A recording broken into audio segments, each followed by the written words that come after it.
Welcome to Touch Base Tuesdays, where we touch base on Tuesdays. I'm not sure if I've ever shared this before, but I feel like many of us, potentially all of us, have a dialect by and through which the universe speaks to us. It's like our own private phone line of how we receive signs or knowings from the world, the universe, the spirit realm, whatever we want to call it, that we're on the right path and or everything's going to be okay.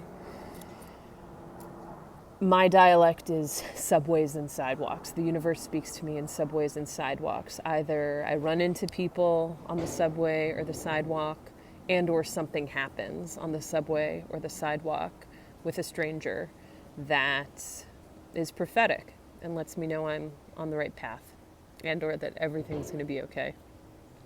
So I just had one of those moments on the subway.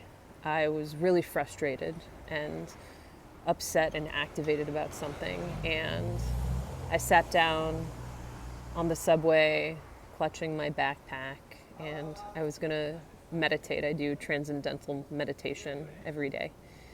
And I started to cry after I closed my eyes and began internally reciting my mantra. And a stranger came over to me and put out their hand and said, "It's going to be okay." And was basically like, whatever's happening for you, it's on the cusp. It's on the cusp, and it's going to be okay, and it's on you. You're the one that has to make the decision. And they sat back down and then came back over and hugged me. And they were like, "Listen, I'm not..." They listed a bunch of things that they weren't. They were like, "I'm just drunk, and I'm telling you that this is what's happening." But it was prophetic, and I think I share all this to say that, they were a prophet on the subway. Ooh, and I'm feeling chills. The universe also speaks to me through, spirits speak to me through my shoulders. That's where when I get like physical chills, I know I'm tapped in and antenna tuned. Anyway, all of which is to say, I kept thinking I wanted today's episode to be about all the atrocities on the planet. And it's not that I don't care about all the atrocities on the planet. In fact, I care so much that I'm interested in sharing stories about the reasons I think we need those atrocities to end. Because our spirits are interconnected and our sparks are intertwined.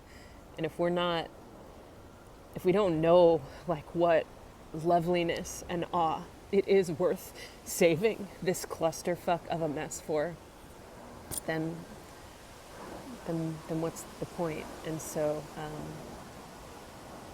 may we all have prophetic moments on the subway and the sidewalk.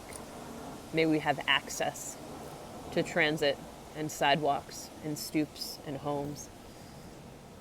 And I really do believe that when we know what's at stake and what it is we get, when we honor what's at stake, we start to disconnect ourselves from the harm that we're causing and connect to each other instead. Dibarti, take care. And shout out and thank you to Reese. If you're out there, ooh, look at the wind. If you're out there, blessings to you. Thank you for your light.